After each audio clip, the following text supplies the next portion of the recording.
Okay, great. So thank you very much, Nancy and Colleen. Over to you for your presentation about the walking school bus. Okay, thank you, Kate.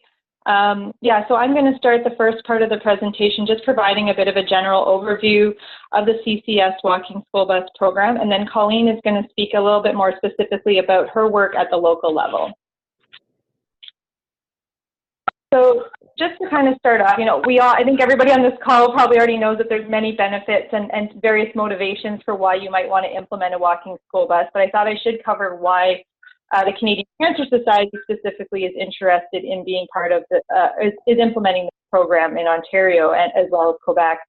And so really it's related to the fact that low physical activity is a risk factor for cancer. And so our goal overall is to increase physical activity.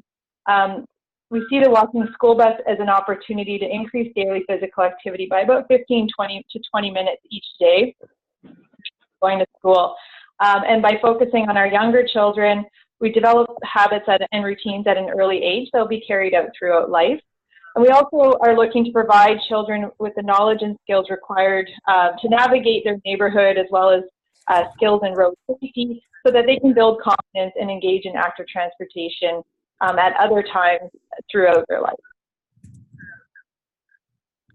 So just to give you a little bit of background of our program, the Canadian Cancer Society's Walking School Bus was initiated by our Quebec Regional Office in 2010 under the name Trottibus, the Walking School Bus. In 2015, our Quebec Regional Office entered the Walking School Bus program into the Public Health Agency of Canada's Play Exchange contest, and they won that contest. So it's for those who may not be familiar, I'm sure most of you are, it's a contest where various groups and organizations can post their projects, and they're looking for the best projects that promote healthy living and active lifestyle. And the prize is $1 million for your program. So it is voted on by the public, and the Quebec division did win that contest back in 2015. So they won $1 million to expand the program. And as part of that expansion plan, funds were allotted to do a pilot program in Ontario, which took place over the 2016-17 school year. Then in November of 2017, Ontario Trillium Foundation granted CCS in Ontario about just under $250,000 to expand the program within the catchment area of Waterloo, Wellington, and Dufferin. And the goal is to expand the program to 30 schools over the next 3 years. And we'll speak more a little bit about that specific project in a little while. But first, I just want to tell you a little bit more about sort of our model and how our program works. So under the CCS model, the program is school-led. So the school makes the decisions, and CCS really plays a supportive role. We work with a committee within the school who takes that leadership role in organizing the walking school bus and implementing the walking school bus. It's also volunteer-led. So we have school and community members who volunteer to operate the program. Now this would be, if CCS is really the lead organization implementing it. However, we are very open, obviously, to working with partners. We have a partnership with Block Parent in Waterloo. And so the program, this model could look a little bit different depending, if we had a partner that has funds to do a paid model, for example. It doesn't mean we wouldn't work with them. We can just tweak this model however we need to work with other partners. Really, we're all kind of, I think, working towards the same goal of just getting kids more active. Typically, the programs, looking at our Quebec program as well as Ontario, we're seeing that most schools just operate a walking school bus route in the morning only. They find this to be a pretty simple routine, as most students are coming from home to school. It's easy for route planning and that sort of thing, whereas after school, there's often other arrangements going to maybe daycare center or after school sports or activities and that sort of thing. Most of the programs operate 5 days a week. However, some schools might opt to start with a Walk Wednesday or walking school bus on fewer days of the week, just based on their capacity to offer the program, as well as maybe they still need to build some interest around the program to get the registration numbers.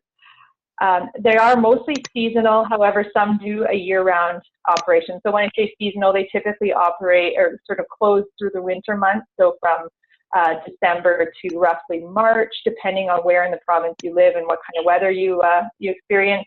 but some do offer year-round and have that consistent approach throughout the whole school year.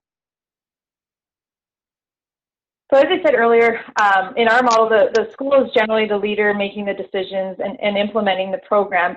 And so the role of CCS is to be supportive. And so we provide a number of tools to guide the successful implementation of the walking school bus. And some of the ways that we do this include conducting a survey of the parents to gauge interest in interest of participation, as well as volunteers. So we work with the school to implement a survey at the very start, doing a little bit of a feasibility study, if you will, to make sure that there is enough interest from the students, but as well as volunteers to help with the program. We also get a pretty good sense of where the students live at the same time, so we can see if there's sort of a route that emerges through that process. We also provide training. There's two different kinds of trainings that we provide. One is training of the organizing committee on how to implement the program, and we also provide them with a guidebook as well as a number of other supplementary materials to help them along. And then we also do a training of the walk leaders, as well as a train the trainer. So we would train someone within the school community to train new walk leaders, so it helps them to build their capacity as they onboard new volunteers. We also assist with volunteer recruitment by providing a small amount of funding. So the funding is used for recruitment or retention efforts, since we realize that the volunteer component is very critical to the program. We can also assist in developing new partnerships within the region and sharing the knowledge that we've gained and experience from the other schools within Ontario as well as Quebec. We also provide some practical tools such as posters, brochures, the yellow vest for the walk leaders to wear, as well as our website. We're just in the process of finalizing a new website which will provide online registration for the participants as well as online registration for the volunteers, and an interactive map and that sort of thing that shows all the schools that participate, and also promoting for more schools to join. There's a number of other resources, including the guidebook on the website as well. And then we work with the schools for up to usually about 2 years. And the idea is that we would gradually step back as the program becomes more fully integrated into the routines of the school. And throughout that time, we help them to build that capacity of the school so that they can achieve that successful integration, but also do some succession planning and ensure that the program stays sustainable. So just to share a little bit about our Quebec program and the success that they've seen there. So as I said, the program was initiated in Quebec in 2010. There's been 261 schools that have implemented the walking school bus since that time. 120 of them are currently active, and there's 58 more that are in progress right now of doing implementation, probably likely to launch in the fall. In 2017, there was over 1,100 volunteers participating in the program and nearly 3,000 children walking, and approximately 40,000 children, were exposed to various messages around active school travel. We also noted in the evaluation that 95% of the schools that started in 2016 are continuing for the second year, so a pretty good rate of return customers, if you will.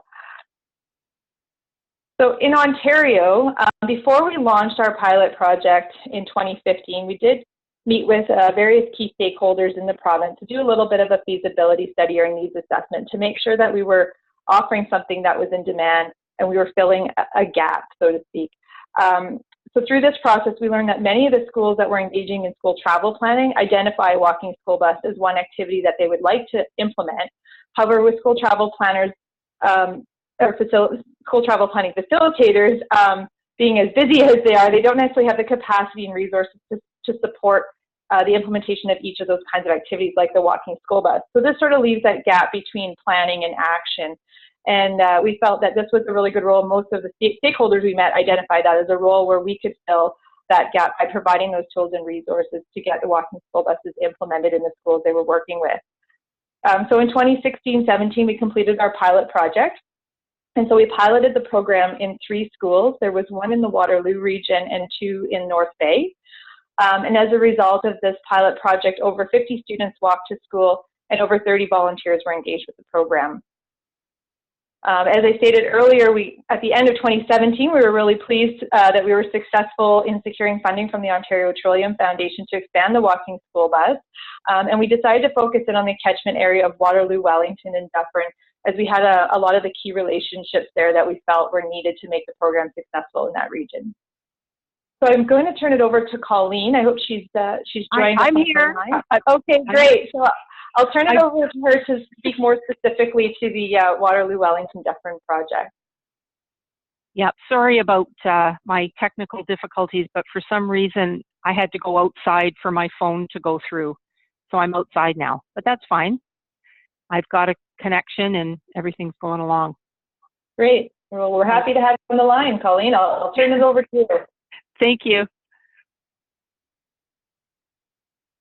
Are we advancing the slides, or am I able to do that myself? Sorry. There you go. Yeah. There we go. Okay, so yeah, I've been really fortunate to be working with this walking school bus program in Waterloo, Wellington regions, and we're working with 10 schools. Right now, one of our schools has an operating route, and they're looking at adding another one in September.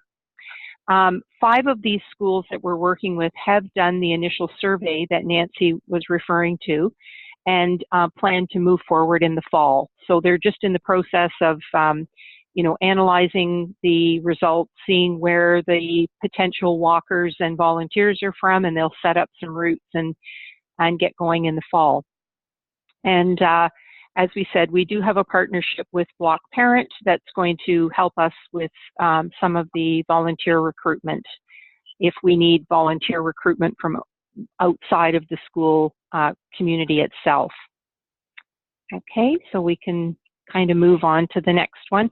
So just to kind of explain how this is working in Waterloo Region, these 10 schools that we're working with have primarily been referrals from our student transportation services in Waterloo Region. And so this is where our school planner is housed. So we have a school transportation planner that's housed with the busing services or whatever, so it's a really good fit. And her name is Leslie Maxwell, and she's currently working with several schools on school travel planning around the region. So schools that have identified that they would like to look at walking school bus have come back or come to us.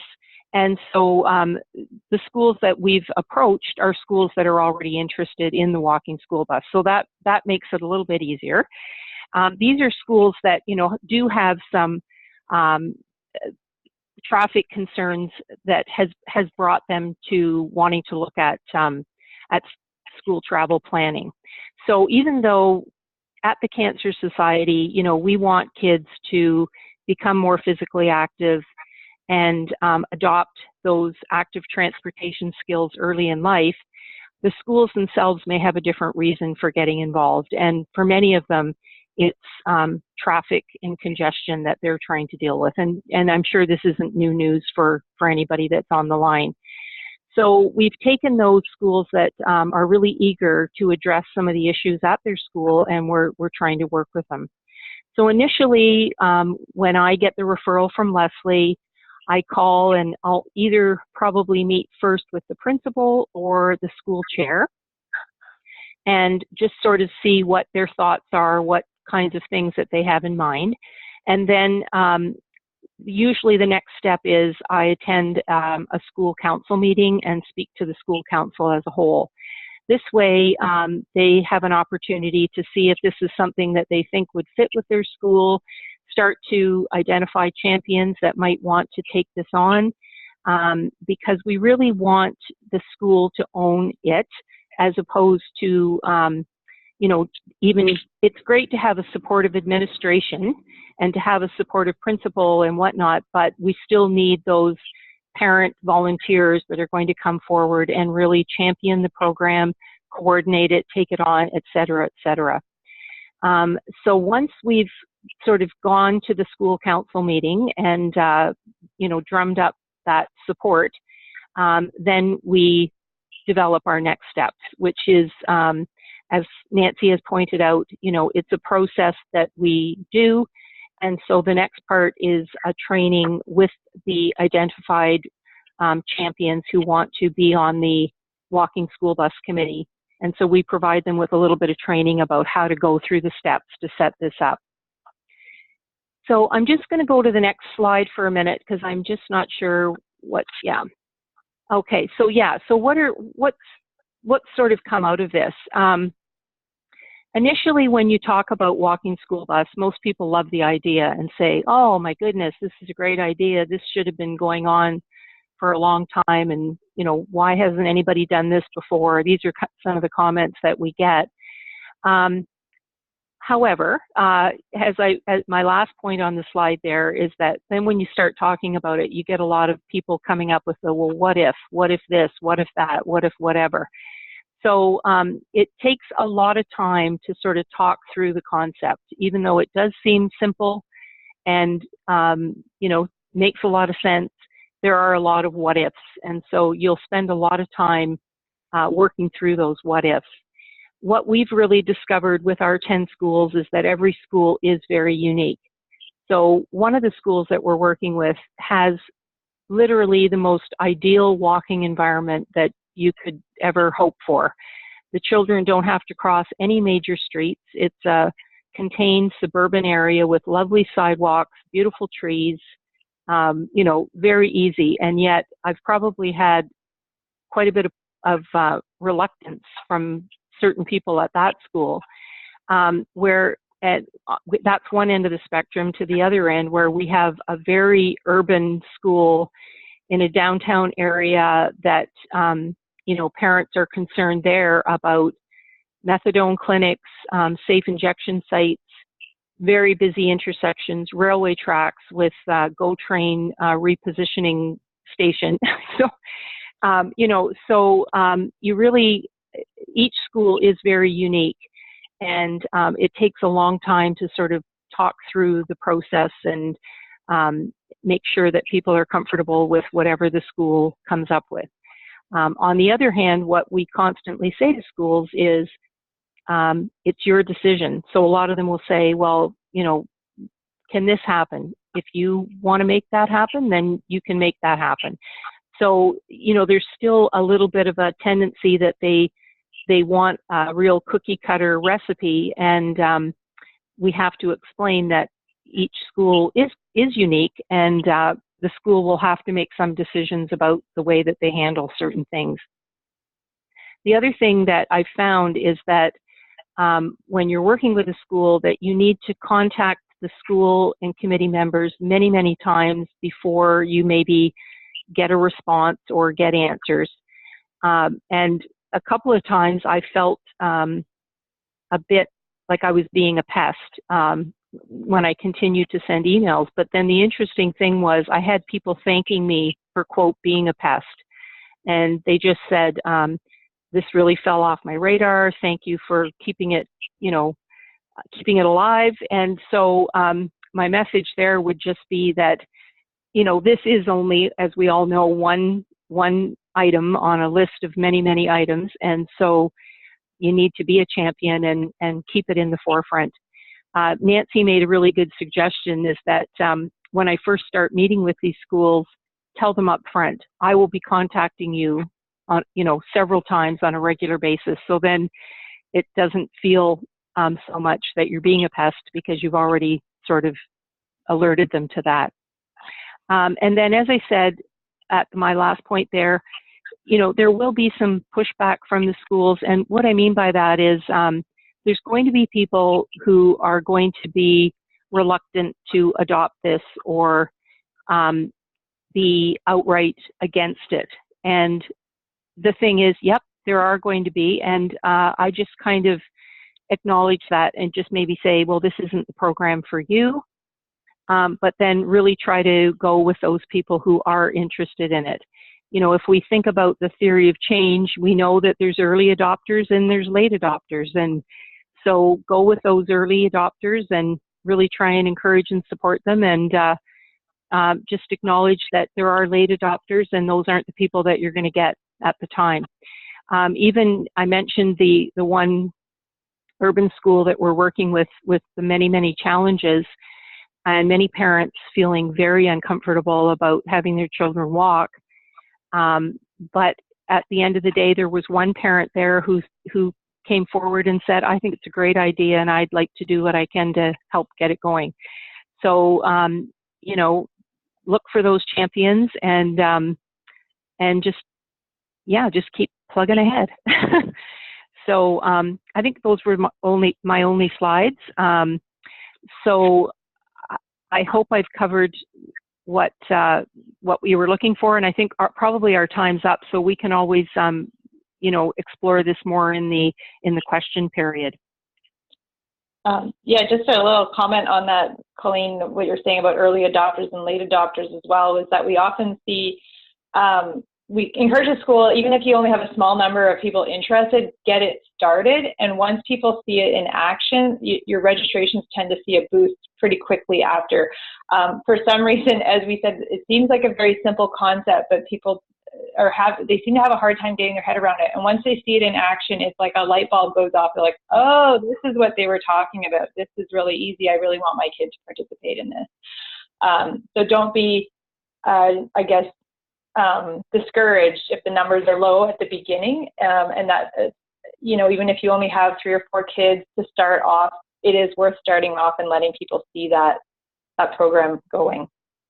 I just wanted to finish off with just sort of letting you know where we're going with our walking school bus with CCS. So moving forward, we'd really like to see, we're planning to grow the program. Obviously, our current focus right now is in the Waterloo, Wellington, Dufferin area. More specifically right now, the Waterloo region, just because we do have those contacts and we've been able to start working in that area right away. And we, sorry, but we've also got still supporting our pilot schools from North Bay. We do have a funding application out for that we expect to have a response by November. And that would also be to grow the program over 2 years, so just due to funding requirements, and in about 20 schools. And then we recently started to do a pilot project with a school in Ottawa with the French School Board. You're going to hear from Vicky in a few minutes about the Ottawa program that services the English boards, but currently there isn't a program that services the French boards. And so we did have one school contact us about that, and we are working with them just this week. So we've also had contact from the public health unit in Ottawa, letting us know that the school board is actually, the French School Board, French Public School Board, sorry, is really interested in this program. So I'm not sure where that will go, but we are having some exploratory conversations for that region as well. We're also always looking to have local partnerships. As both Colleen and I mentioned, we have a partnership with Block Parent in the Waterloo region, and certainly open to working with other partners in other regions. We also are continuing to sort of refine our program as we get new learnings or new experiences, and continue with evaluation processes. We, are developing new materials or changing our approach depending on what we find is working. One of the things we want to do is continue to share knowledge, just like in forums like this.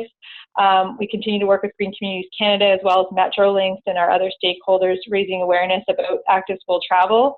And we, as a national organization, have supported the national walking strategy, and we do have a commitment with the active school travel here in Ontario, and we're supportive of this funding through the Ontario Active School Travel Fund that came forward.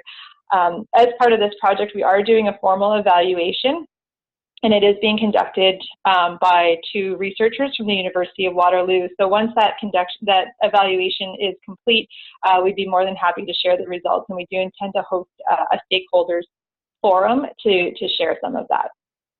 So that's just a little bit about what's coming up down the line. So I think that concludes our presentation. Thank you very much for listening.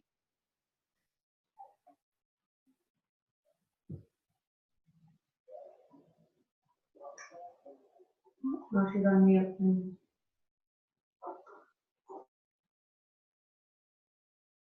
In the last few years, from the pilot project that was initiated by the Ottawa Public Health Unit to the Healthy Kids Community Challenge funding for establishing walking school buses in some of our high risk school areas, And so we've been able to explore different areas of our system and being able to test this model under different circumstances with the help of our partners.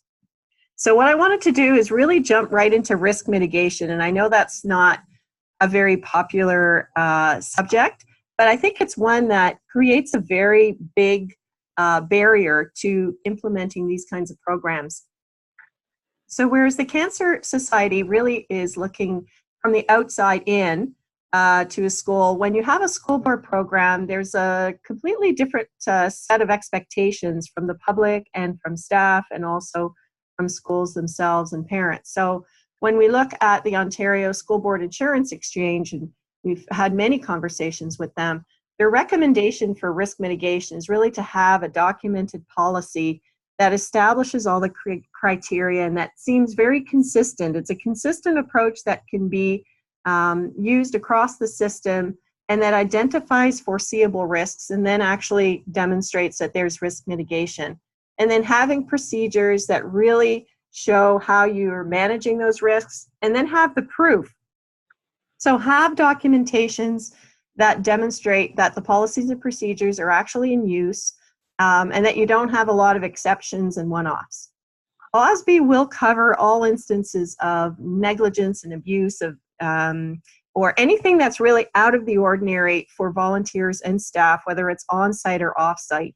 What they really wouldn't cover is anything that's kind of an unexpected accident, for example, that really there was no negligence, but perhaps, you know, and we don't have a particularly litigious area here, but it does happen in some cases. So it doesn't really cover absolutely everything, but it does cover the largest number of instances. So when we talk about liability and risk, it's very much about perception and expectation and how the public perceives the risks and then the organization's responsibilities. So it's important to establish the baseline expectation of whatever program you want to implement right from the start. So when we start talking about evaluating risk, the public has a higher expectation from school board services and programs than from volunteer-run services and programs. So if it looks or sounds like a school board program, it has to meet the test, even if you're using volunteers. Whereas if it's presented coming from the outside of the school board, then the school involvement is limited, and then the risk to the school and the school board is lessened. So where there's a higher risk is where there's a lot of gray zone, like the lines are blurred between whether this is really a school board program or an outside program, and it's very important to stay outside the gray zone. One of the ways that we can mitigate this risk is to have schools create a club. So if you have an active transportation club or walking school bus club or something that the school is really driving independently, that deals a lot with the system-wide expectation that there's got to be equity, and it limits the school board liability in that it's a club and it's voluntary participation, it's not a required program, and those kind of messages. So here at OSTA, throughout our written documentation and even our staff here are trained to sort of respond in similar fashion, is that it's really up to the parents to make the best decisions for their children on how they get to school. So whether they use the school bus or they use public transit or they access any of our free services, including the walking school bus, they are free if they meet the parameters for the different modes, but they're not guaranteed. And parents are responsible for supervising their children at the bus stop or getting to school. So we recommend that children under the age of 11 using active modes of transportation be accompanied by a responsible person. Now it's an arbitrary age that's kind of based on what's a public expectation for a child being left on their own, for example. But we know that there are many kids who are very capable of walking on their own under the age of 11. What we really are concerned about are the kids who are 7 years old walking 2 kilometers in the middle of downtown traffic. Or even to mitigate some of the risk of some of the older children who maybe aren't necessarily capable of walking any distance without any kind of supervision at all. When we start looking at accessibility, which is a very big issue, we do not guarantee a barrier-free walking school bus route. And it's not that we don't want to accommodate. We will try to accommodate wherever possible, but it's not something that we can have any control over in certain circumstances. So these are some risk mitigation tips. So first of all, transparency is very important. We have everything on our website, all our terms and conditions. The acceptance of participants is active consent, so they actually have to register online, complete a form, sign that they understand the terms and conditions. We've established the roles and responsibilities for all of the participants. We have contracts with service providers, so that sort of spreads out the liability through insurance and also identifying the level of responsibility for each organization. We have a standardized walking hazard criterion assessment, and it's data-driven, and it's consistent, and we use it across the whole system. We use disclaimers and clarification and descriptions many, many times in all of our communication channels. Our Walking School Bus Committee actually gets together 3 times a year, and then we discuss the program. We talk about ways of improving it, where have there been issues, and so on. An important thing that OSB also shared with us is that the reporting mechanism of issues really needs to be clear, and you have to follow through with it. So if there's a student behavior issue and the responsibility is the school, there's got to be a process for actually identifying the behavior and advising the school, and then the school following through. If there's a walking hazard, OSTA has to take over. If there's an injury, Ottawa Safety Council has to provide first aid. If there's infrastructure deficiency, like a sidewalk is broken, then you have to call the city, and then it's in their shop to actually do a repair, and so on. So whether it's staff or whether it's a paid leader or a volunteer, we have the same vetting, training, and security clearance of all participating adults. And then we track that. And there has to be a consistency of rules between the paid leaders and bus drivers. So if we have school bus drivers that need first aid training with EpiPens and they use bus behavior forms, we have the same expectations of our walking school bus leaders. And then we're trying to avoid our gray zone because we're actually looking at doing a blended model of paid leaders and volunteers.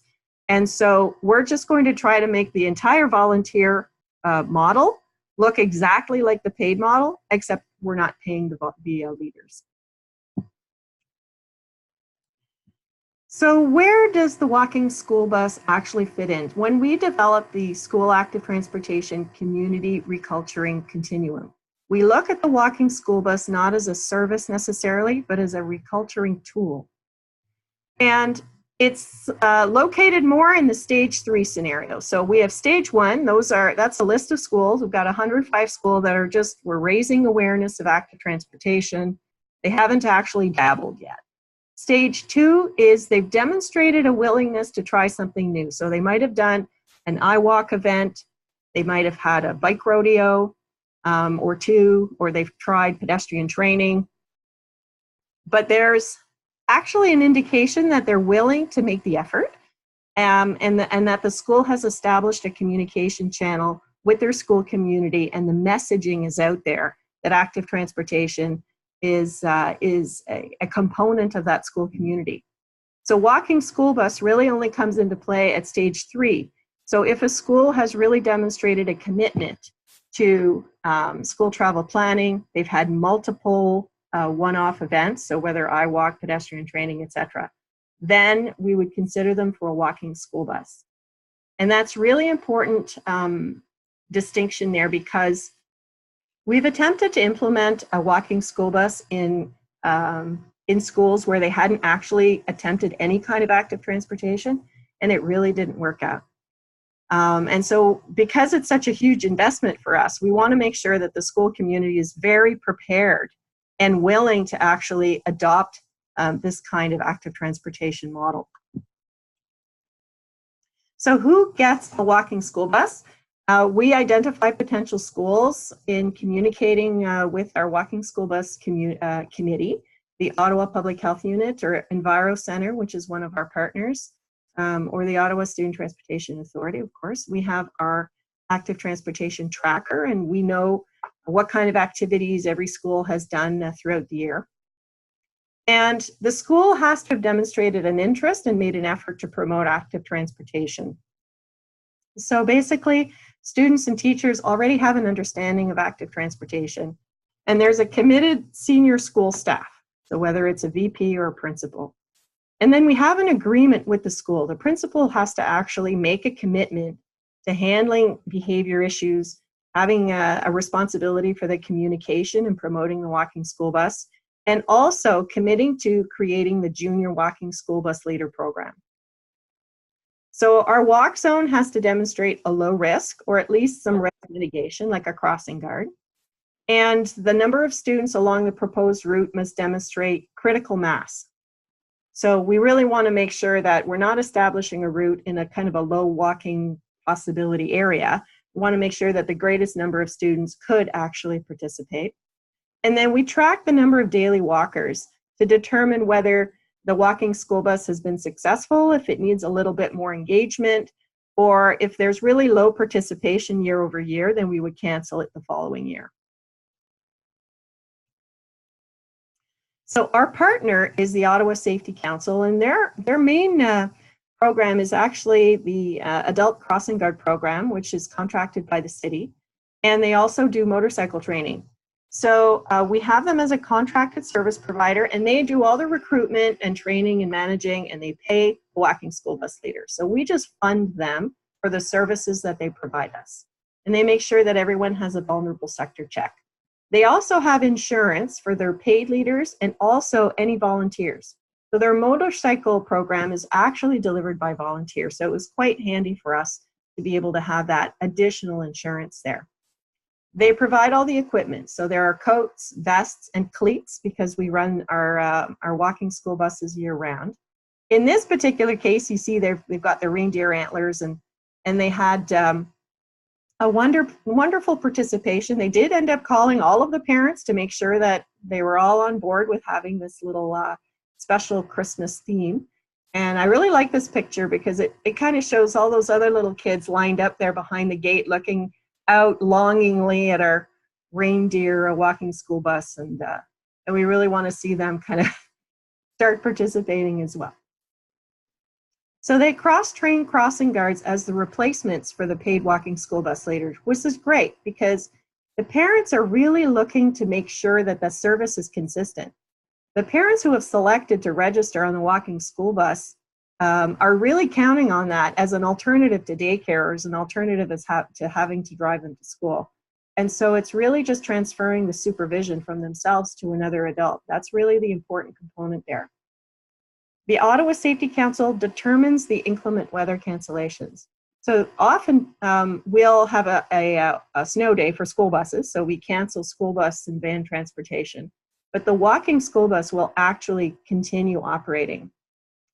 And then you've got a long list there of all the other cool stuff that Ottawa Safety Council does, but it's very important for them to have the control and the flexibility of delivering the service. So for example, we unfortunately had a stabbing in one particular area of town, and the walking school bus route was going right by where they had all the police tape, and had it. It was an active investigation, and so the leaders had found out about it, and then they altered the route so that they could take the children away from that particular area that day.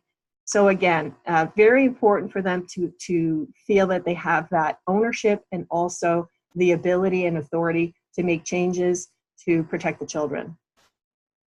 And we want this to really be replicated for our volunteers.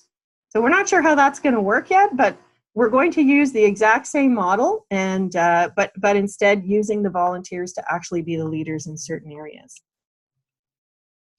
Now, our junior walking school bus leader program is kind of an add-on to the paid leaders. So the Ottawa Safety Council actually owns this program. They do all the training, and these are kids that are in grade 5 or 6. They're very responsible. They give them equipment and vests, and then they track participation, and they have an end-of-year field trip, and OSTA funds that. And then they have the walking school bus pedestrian or step count, I think it's called. So you see a picture there, and they track all of the numbers of steps that they take, and that's kind of an added educational component for the junior walking school bus leaders. Now, the school's responsibility is to create this club and also identify students and get the parents to sign the registration forms and then do behavior management. And you'll see it's important to have the junior walking school bus leaders because they actually help us increase capacity on our routes. So when we look at the ratios, we have 1 paid leader to 10 students. And when we ask about to the existing walking leaders, if we could increase capacity, do you think it could handle more than 10? Most of them are saying 10 is a lot, especially when they're, mostly in kindergarten and grade 1. They're 4 or 5 years old. They're quite slow. They're kind of dragging along, and it takes a lot of vigilance for the leader to keep track of 10 kids. But when we start adding junior walking school bus leaders who are sort of trailing behind the slow folks and sort of hustling them along, we can increase the capacity to 15 students per route. Once we actually reach 15, though, we kind of look at increasing the number of leaders. So if we have 2 paid leaders, we go up to 20 students and then keep adding walking school bus leaders.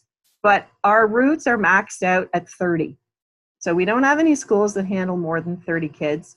It just gets too unmanageable after that. But what we do see is that the older kids, once they get to grade 4 or 5 and don't want to be part of the walking school bus, per se, they'll trail behind the walking school bus, which is great. They're not necessarily registered, but they're there because there's an adult presence, but they're still fairly independent. So we have an online registration form for anybody to get on board there, and we have an annual renewal in May for those who are already registered. So we want to make sure that there's a continuation of service from year to year for those who have already been participating. And then we have a general registration open in June, and that's throughout the summer. Our routes operate only in the morning, but it's 5 days a week, and it's all year long. So determining the route, we use scatter maps, which actually we use for our route planning here for buses, but it also shows us where kids live in the walk zone. And so we're able to determine critical mass and how students might potentially join the walking school bus. So we also make sure there aren't any walking hazard according to our assessment. And we look at where there are some higher risk areas where a walking school bus might mitigate the risk to encourage walking. So for example, we had an area, a community where the students didn't actually have to cross any major roadways, but the path was actually going under the Queensway. So they had to go under the overpass, and it was a little bit scary, and there was a sidewalk there. But we saw that a great number of students could actually get to school by walking if they had a leader and if, it wasn't as scary. So for us, it was rather than going to critical mass in an area that could easily get to the school, we wanted to actually help those kids who were slightly further away and having to encounter this overpass that was quite scary. Our routes are limited to about 20 minutes, and we arrive no earlier than the 15-minute supervision window at the school. We have the bus stops are established times, so there's no waiting around, there's no door stops. People just have to bring their kids and get them to join the walking school bus according to the planned timings. And we use Google Maps to show the landmarks. So we can see different types of roadways and barriers using that. And it seems to help the parents as well understand where the route is actually going. We present 2 route options for the principal or the parent council to select from. So there's a consultation component there. And then, of course, we run a trial run to make sure the timing is appropriate. So this is what one of our walking school bus route maps looks like. And we have these posted online so that when parents actually register, they know where the walking school bus is going, if it's going to be near their home, what kind of barriers there might be or scary things. And then it shows all of the stop times and a legend there. So we definitely want to measure the success of our walking school bus. So we currently have 12 routes and 6 are doubles. So that means that we've got maximum students, 30 students on them. and we've got 2 leaders, and they're quite robust. That doesn't mean we've only ever had 12 walking school bus routes. I think we've actually implemented almost 20, but over time, some have had to cancel because of low participation or other reasons. I have a blank there for, number of participants. On average, we're at about 200 kids a day. We have 15 junior walking school bus leaders on 6 routes. So the very robust routes have a lot of walking school bus leaders, or the junior leaders. And our average daily participation rate in the wintertime is about 75%. And during the summer and spring, we're looking usually at about 80%. And our evolution of this walking school bus, because we're really looking at a program that's very robust at stage 3, and we've got a number of schools that are ready to go to stage 4, which is transferring the responsibility and the attention to active transportation to the community. So rather than having to constantly fund these programs, that the community adopts them willingly and voluntarily. And we also need to reallocate those funds to other school communities. So we can't continuously just boost the number of walking school bus routes. We have a finite number of funds that we can use, and we're trying to be equitable and being able to redistribute those funds somewhere else. So a blended paid and volunteer model will allow us to actually peel back some paid leaders and then supplement with adult leaders. And we had some schools that were quite interested in looking at a 100% volunteer model. So now that we actually have Ottawa Safety Council can do the paid and volunteer model, we're looking at piloting that.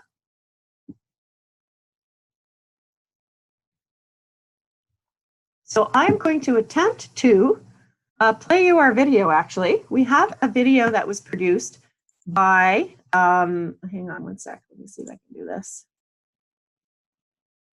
We have a video that was, did I unshare? Bear with me one second, please. Can you still see my presentation? Yeah, I can still see PowerPoint at the moment. Okay, so I need, here it is, stop share. Great. And then I'm going to share, I want to share my video.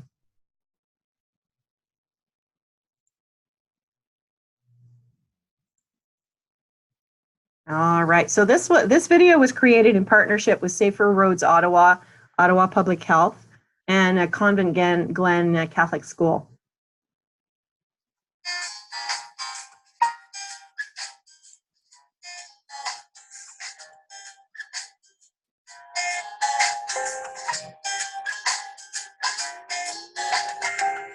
Well, I know my son's loving it. I think it's great to in the morning, that walking with friends, and they've made it really fun. I think that you did. I think it's kind of fun. You walk to it. I walk to it every day. Around the same time. Take him to school. So it worked out well. So that's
And there you go.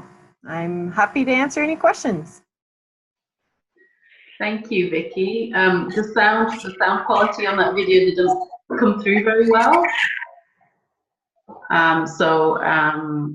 If you want to share the YouTube link in the chat box as well, then people will be able to check that out for themselves later too. But I think at least being able to see the images there, I think that really showed everyone what the walking school bus looks like in all seasons. So thank you very much for that presentation.